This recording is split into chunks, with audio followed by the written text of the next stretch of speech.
नमस्कार भाइयों, दादा दौड़ा डेयरी फार्म परिवार में फिर से आपका स्वागत है। ये आपका दादा दौड़ा डेयरी फार्म परिवार मैड़ा गांव, जिला व तहसील चरखी दादरी हरियाणा में है। सबसे पहले वंदे गौ मातरम। गऊ हमारी पूजनीय माता है, जन्म जन्म से हमारा नाता है। राधे राधे, जय श्री कृष्णा, जय गौ माता, जय गोपाल। भाइयों, आप सभी को पता है आपके दादा दौड़ा डेयरी फार्म में मूल भारतीय नस्ल की गौ माताएँ रहती हैं, जिनमें हरियाणा, राठी, साहिवाल, थारपारकर, गिर चोलिस्तानी, गदरी इत्यादि जो भी हों, और उनमें से स्पेशल एक थारपारकर ब्रीडिंग के ऊपर जो कार्य किया जाता है। आज जो हम आपके सामने एक नायाब हीरा, एक ऐसी गौ माता लेकर के आए जो आज तक की थारपारकर नस्ल की सबसे महंगी गाय है। सबसे महंगी गाय थारपारकर नस्ल की। काफ़ी भाई इससे गौ माता से परिचित हैं। हमने कैसे कहा, ये कैसे क्या है, कुछ भाई भी साथी जो आपके दादा दौड़ा डेयरी फार्म में आए हैं। पहले तो मैं बताना चाहूँगा, ये जो आप देख रहे हैं जहाँ गौ माता को, ये आपके दादा दौड़ा डेयरी फार्म की ही एक यूनिट है, जहाँ पर अलग से इन थारपारकर गौ माताओं की स्पेशल ब्रीडिंग का कार्य किया जाएगा, जो बिक्री के लिए नहीं होती हैं। तो चलिए, कुछ भाई भी आए हैं, इनकी भी सुनते हैं, इनकी भी प्रश्नों के उत्तर देने का प्रयास करते हैं। नमस्कार भाई। नमस्कार भाई साहब। हाँ जी भाई साहब, ये जो गौ माता है जी, इसके बारे में थोड़ा बारीकी से आप हमें बताओगे जी कि ये गौ माता की नस्ल क्या है, कहाँ से आई है, आपने कहाँ से इसको लिया है जी, इसके ऊपर आप ब्रीडिंग का कार्य कर रहे हैं। जी जी, तो थोड़ी सी इसके ऊपर प्रकाश डालो आप, ताकि हमें इसके बारे में नॉलेज हो और जागरूक हो सके हम भी। जी। तो मैं बताना चाहूँगा भाइयों, ये बहुत अच्छा प्रश्न किया भाई ने। ये गौ माता जो 31/10/2022 को सूरतगढ़ फार्म में नीलामी प्रक्रिया थी, CCBF सूरतगढ़ में, राजस्थान में, वहाँ से हमने भाई साहब इसको 3,05,000 रुपये में गौ माता को बोली प्रक्रिया के दौरान प्राप्त किया। और ये गौ माता खुद 71-54 की बेटी है, जो एक बहुत बड़ा चैंपियन बुल है, और आज की डेट में आपके दादा दौड़ा डेयरी फार्म की शान है, क्योंकि वो बुल भी अपने पास ही जो हमें ही मिला, आपके दादा दौड़ा डेयरी फार्म को ही, और ये गौ माता। तो ये आज तक की सबसे महंगी हम इसको कह सकते हैं, क्योंकि आज तक 3,05,000 में सबसे ऊपर बिकने वाली ये गौ माता थी। 76-74 नंबर इसका टैग नंबर था।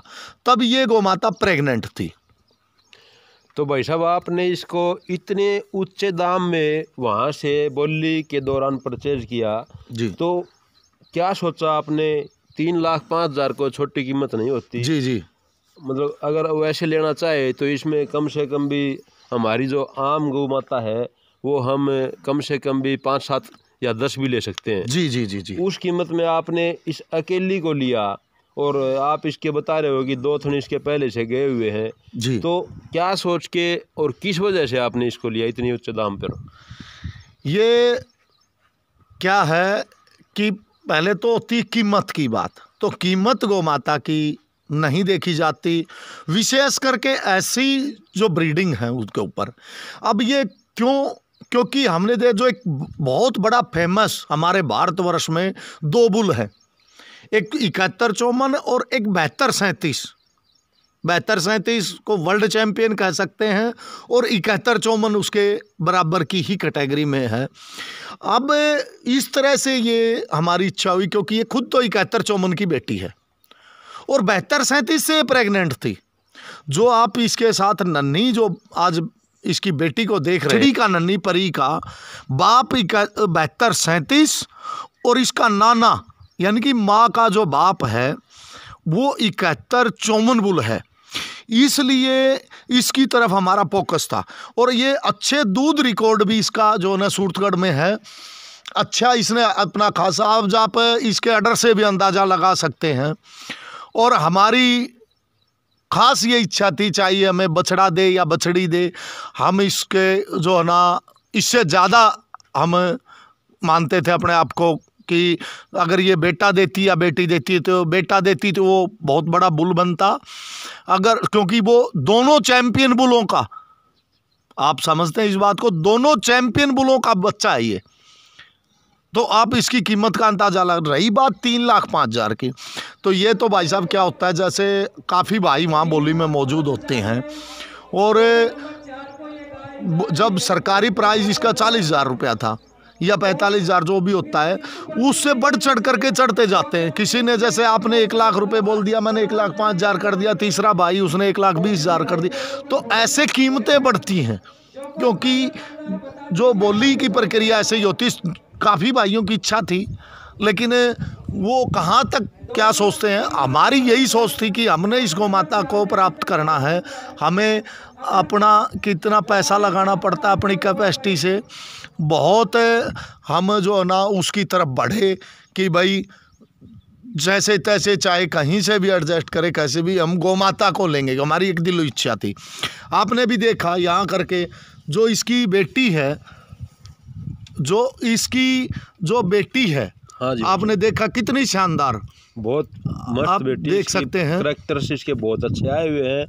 और इसके जो अगर हम देखें तो ये जो बछिया है जी, ये अपने जो पिता की जो लाइन है ना, वो तो दोनों जबरदस्त हैं जी, और जो ये गाय है जिसने इसको जन्म दिया है जी, इस गाय के अगर हम दूध के रिकॉर्ड की बात करें जी। तो वहाँ CCBF से आपने इसको लिया, तो इसका क्या रिकॉर्ड रखा उन्होंने इसकी तरफ से? जी, ये लाइन के बारे में बताओ थोड़ा आप। इस गाय का जो है ना 3,000 प्लस लीटर में 2 थन बंद होने के बाद भी इसने 2,500-3,000 लीटर तक अपने ब्यात में दिया। अब की बार इसने 5वीं बार अपने बच्चे को जन्म दिया है। अच्छा जी, 4 बच्चे ये CCBF में दे चुकी है, और 5वीं बार जो है ना इसने अपने हर ब्यात में इसका टॉप रिकॉर्ड रहा कि जब 2 थन बंद होने के बाद भी, मात्र 2 थनों में भी 2,500-3,000 लीटर इस गौ माता ने दूध दिया हुआ है। तो कहने का मतलब ये है कि इसने जिस बच्चे को जन्म दिया है इससे हमें काफ़ी उम्मीद है। जी जी बिल्कुल। अगर हम मान के चले कि ये बछिया है तो ये अपनी माँ का जो रिकॉर्ड है इसको तो इससे तो अब जाएगी। जी जी जी, क्योंकि इसके जो पीछे की जो लाइन है जी वो बेस्ट है जी। तो आप ये जो काफ़ी भाई भी यहाँ अपने पास आए हुए हैं, तो इनका भी यही था कि सोचना और देखना, क्योंकि एक स्पेशल ब्रीडिंग का यही मतलब होता है। मैं ये कहना चाहूँगा कि आज जो ये छोटी सी बछड़ी ने जो जन्म लिया है, ये आगे चल कर के जो भविष्य में जो जब ये अपनी गौ माता के रूप में आएगी तो शायद कहीं कहीं ढूंढने से मिलती, क्योंकि ऐसा संगम भाई एक टॉप इसकी जो लाइन है ऑल ओवर, ये तो खुद CCBF से ही रिकॉर्डेड है, ऐसा नहीं कि हम कई बार से। जो इसका जो बाप है वो 72-37 जो फेमस वर्ल्ड चैम्पियन जो बुल है, और इसका जो नाना यानी कि इस गौ माता का जो बाप है वो 71-54 बुल है। तो यानी कि दोनों बुलों का संगम, दोनों बुलों का जो है ना इसमें मिक्स होना, तो आप समझ सकते हैं कि एक वर्ल्ड चैम्पियन और एक उसकी बराबर लेवल का जो चैम्पियन बुल है, तो वहाँ से जब हमें बच्चा मिलता है तो वहाँ पर जो ब्रीडिंग की बात है, इससे ऊपर शायद मैं ये सोचता हूँ कि ब्रीडिंग कहीं हो ही नहीं सकती। भाई कहाँ होगी, जो वर्ल्ड चैम्पियन हो गया और जो सबसे बड़े हमारे भारतवर्ष के जो बुल हैं, उन दोनों से हमें बच्चा प्राप्त हुआ है। हमारी नज़र जो है ना, जब मैंने इसको, और जो हमारा भाई या बेटा जो भी साथ थे, हम एक घर से, जो हमारा प्रदीप भाई है, मामा का लड़का और बेटा, और हम तीनों थे वो ऑक्शन में, तो हमारी एक ही विचार हुआ था तीनों का कि हम जो गौ माता खरीद रहे हैं और जो बच्चा जो इसके पेट में है वो हमें ऐसा मिलेगा कि मतलब एक अलग ही हम उसको ये सोचे, अंदाजा नहीं था। आज हमें एक इतनी बेहतर खुशी हुई, जिस चाव से हमने इस गौ माता को लिया, वहाँ से प्राप्त किया, चाहे हमें कितनी पैसा हमारे से मतलब खर्च हुआ हो, लेकिन आज हम इतने खुश हैं कि उस पैसे की हमारी नज़र में कोई वैल्यू नहीं रही। जब इसने जन्म लिया है ना, तो उसके बाद वो पैसे की वैल्यू कम हो जाती है। तो भाई साहब, आप एक बात बताओ जी, आपको जो गौ संवर्धन का कार्य आप कर रहे हो जी, इस लेवल पे जाके, जी, आपने एक गाय जो वहाँ से नीलामी में ली, जी, 2 थन गए हुए उसको, जी, वो प्रेग्नेंट ही तो थी, दूध भी नहीं दे रही थी उस टाइम जी, पे। जी, जी, आपने इतने ऊंचे लेवल पे जाके इसको खरीदा, जी। तो ये गौ संवर्धन की प्रेरणा कहाँ से मिलती है आपको इस लेवल पे जाके? भाई देखो, हमारा एक ये कहो जुनून या सोच जो भी है, हम गौ माता की कीमत को एक मतलब पैसे से नहीं आंकते। हम अपनी नज़र में गौ माता की वैल्यू बहुत ऊंचे दर्जे पे लेते, लेकिन हमारी एक ये दिली इच्छा है, जो हमारा ये साथी है, भाई है, जो हमारा छोटा प्रदीप शौराण, और हम दोनों भाई मिलकर के आज आप ये देख रहे हैं, ये सेटअप जो हम नया बना रहे हैं, ये सिर्फ थार पार कर और इनकी ब्रीडिंग के लिए। तो हमने एक विशेष ये सोच बनाई कि हम टॉप से टॉप, आप ये खुद देख सकते हैं, आप सभी को कैसा लगा ये जो देख करके? तो बहुत अच्छा लगा भाई साहब। और एक सवाल और है आपसे जी, आप देसी गोवंश पे ऐसा कार्य कर रहे हो जी, इसके लिए आप एक आम आदमी को क्या संदेश देना चाहोगे, उसके बारे में उसको इनके लिए आप क्या कहोगे ताकि एक आम आदमी भी अपनी देसी गऊ के उत्थान के लिए कार्य कर सके? मैं ये बहुत अच्छी जो बात आपने पूछी, मैं ये कहना चाहूँगा, आप देख सकते हैं काफ़ी हमारे जो मित्र हैं, साथी या गो प्रेमी थे, उनका एक रुझान हुआ स्पेशल विदेशी नस्लों के ऊपर कि इतना बड़ा आर्डर होता है उनका, देखते हैं होता है, वो दूध देती हैं। मगर आप सब इस गौ माता को देख करके क्या ये कह सकते हैं कि उनसे दूध देने में हमारी देसी नस्लें पीछे हैं?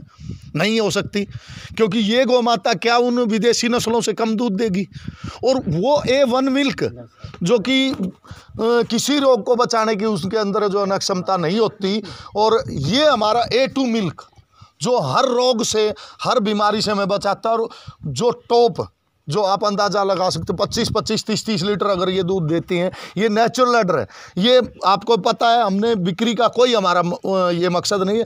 कल इसने यानी कि जो है ना 2 मार्च 2023 को अपनी बेटी को जन्म दिया। अब तक हम इसकी 3 टाइम मिल्किंग कर चुके हैं। 3 टाइम मिल्किंग करने के बाद भी जो ऑर्डर की शेप आप देख रहे हैं, तो आप इससे अंदाज़ा लगा सकते हैं कि हमारी देसी नस्लें कहीं पीछे नहीं है। नए जो भाई हैं, किसान हैं, मैं ये मानता हूं कि जो है ना वो इतना पैसा नहीं खर्च सकते, भाई अपनी होती है अपने हैसियत के हिसाब से, लेकिन वो एक कार्य तो ज़रूर कर सकते हैं। जब हमारी गौ माता प्रेग्नेंट होती है देसी मूल भारतीय नस्ल की, तो ये फोकस होना चाहिए कि किस बुल से प्रेग्नेंट हो, यानी कि उनके अंदर अगर हम खेत में अच्छा बीज डालेंगे तो अच्छी पैदा होगी, अच्छा अनाज तैयार होगा। अगर बीज ही हम कमज़ोर डालेंगे तो कमज़ोर कहाँ से पैदा हो? तो जो काफ़ी भाइयों का ये होता है कि नहीं मात्र बच्चा भर लेने से मतलब होता है, ऐसा नहीं होना चाहिए, क्योंकि हमें ये ध्यान देना चाहिए कि जो जिस गौ माता से हम बच्चा ले रहे हैं तो उस बुल की क्या महत्व होता है, तो उसमें भी आप ब्रीडिंग पे पहुँच सकते हो। भाई ये तो हमने कुछ समय लगा, लेकिन अगर आप पैसा कम खर्चते हैं, नॉर्मल अच्छी लाइन की या अच्छे दूध की गाय लें, उससे अच्छे बुल से प्रेग्नेंट कराएं, फिर उसकी बछड़ी लें, फिर उससे, तो वो थोड़ा टाइम पीरियड, समय और मेहनत लगेगी आपको। 2 ही बातें, या तो आप अच्छा पैसा खर्च करके जल्दी ब्रीडिंग पे जाएंगे, या कम पैसा खर्च के समय और मेहनत से होगा।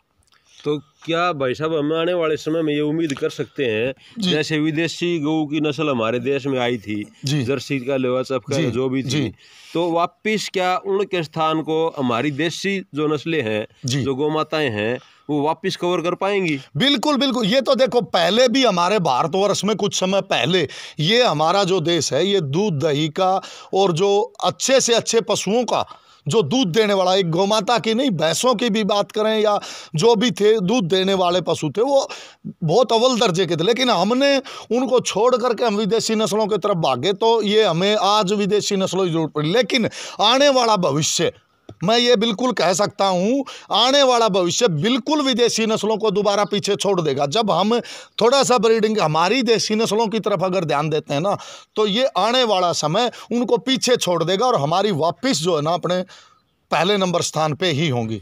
आज भी हैं, आगे भी होंगे। क्योंकि आजकल हमें काफ़ी जगह से शिक्षा मिलती है, या कोई आयुर्वेदिक या पुराना कोई वैद्य है, डॉक्टर है, या जो सरकारी हॉस्पिटल है वहाँ से भी अब जो डॉक्टर हैं वो खासकर ये बातें बोलने लग गए कि जो ये दूध है विदेशी नस्ल जो गऊ है, इसके दूध में वैसे दूध बहुत है इनका, लेकिन यूज करने के लिए हमारी जो देसी गाय का दूध है इसी को प्रिफेर करते हैं जी। तो यही सोच के मैंने आपसे एक क्वेश्चन किया था कि क्या उनकी बजाय आज के टाइम में हम अपनी इन गऊओं को वापस इस स्थान पर रखें और इससे हमारी जो बीमारियां हैं बिल्कुल लोगों के अंदर, चाहे वो हार्ट की हो, बीपी की हो, चाहे वो कोई नस ब्लॉकेज की हो, चाहे शुगर हो, या जो भी है वो बहुत सारी बीमारियों से लोग ग्रसित हो चुके हैं। तो उन सब के मतलब बचाव के लिए हम अपने खान पान को ठीक करें, तो उसमें गऊ का जो दूध है देसी गऊ का हमारी का, चाहे वो कौन सी भी नस्ल हो, वो सबसे बेस्ट है। डॉक्टर भी इसके लिए बोल रहे, इसीलिए मैं आपसे पूछ रहा था। तो इसमें एक आम आदमी को कैसे ये कार्य कर लेना चाहिए, उसको भी आप थोड़ा मार्गदर्शन देंगे इसके बारे में? बिल्कुल बिल्कुल, मैं ये पहले भी कह चुका हूँ और आगे भी यही एक सुझाव देता हूँ कि अपनी मूल भारतीय नस्ल की तरफ चलें और जो हमारी संस्कृति सभ्यता उसको ही प्राप्त करें, उसमें मेहनत करें, उसको बढ़ावा दें। बढ़ावा देने से कोई बड़ी बात नहीं होती। जो आज ये बच्चा है ऐसे ही हम और भी प्राप्त कर सकते हैं, आम आदमी भी प्राप्त कर सकता है, चाहे वो थोड़ा समय और मेहनत देनी होगी। तो आपने इस वीडियो के माध्यम से जो जाना, हमारी इस चर्चा के माध्यम से क्या कुछ पाया, इसके लिए आप जो है ना अगर कहीं कोई हमारी गलती है तो उसके लिए भी हम माफ़ी चाहेंगे और आशा करते हैं कि आप ज़रूर संतुष्ट हुए होंगे। काफ़ी भाइयों का ये मानना था कि हमें जो आज तक की सबसे महंगी गाय है आप लेकर आए, उसके दर्शन कराएं। तो मैं ये बस इसी में था कि जब ये अपने बच्चे को जन्म देगी तब भी आपके माध्यम रखें। तो आपने कैसा लगा आपको ये जानकारी पा करके अवश्य हमें बताएं। और धन्यवाद भाई साहब, आपका बहुत बहुत। आपने इतनी बेशकीमती जानकारी एक आम आदमी के लिए आज इस प्रोग्राम में दी है। बहुत बहुत धन्यवाद आपका। धन्यवाद। तो धन्यवाद मित्रों, धन्यवाद साथियों।